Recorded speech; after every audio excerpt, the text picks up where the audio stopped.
একঘেয়ে ডিমের ঝোল, ডিম ভাজা না খেতে ইচ্ছে হলে চটপট এই রেসিপিটা বানিয়ে ফেলো। তো চলো চটপট রেসিপিটা শুরু করে ফেলি। সবার প্রথমে আমি 4টে ডিম নিয়েছি আর ফাটিয়ে নিয়ে একটা বাটির মধ্যে লবণ, গোলমরিচের গুঁড়ো দিয়ে ভালো করে ফেটে নিয়েছি।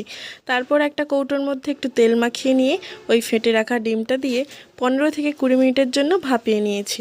এরপর ভাপানোও হয়ে গেছে, দেখো কেমন দেখতে লাগছে, একদম পনিরের মতোই দেখতে লাগছে।